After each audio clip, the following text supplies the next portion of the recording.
We mentioned earlier that health officials say the flu season has started out as one of the worst in years. This morning, Michelle Miller reports on a new idea that could change the way we plan for flu outbreaks.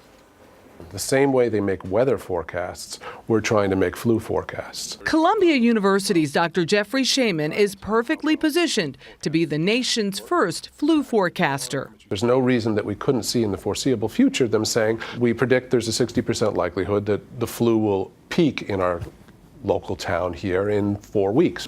The public health professor devised a computerized model to track and predict who, where, and when the influenza will strike next in the U.S.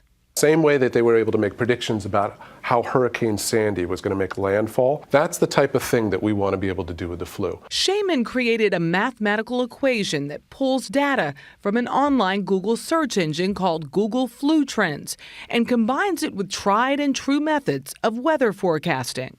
Why weren't we able to do it before? The key ingredient that kept us from doing it before was we didn't have real-time observations of flu. We didn't know what kind of flu incidence levels there were. So the difference now is that we are actually able to track flu in near real time.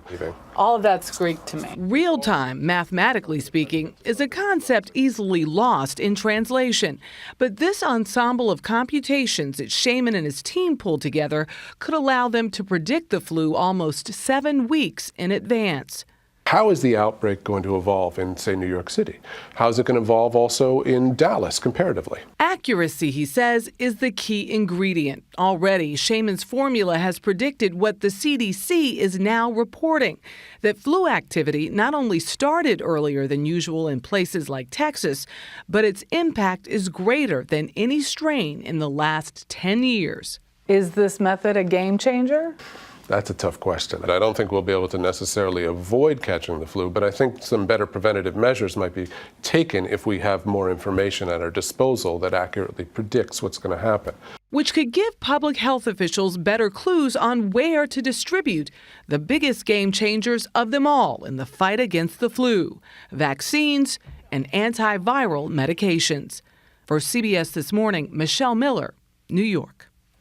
So now, given that they're predicting this will be, a really rough flu season, did you guys get your shots? Not yet.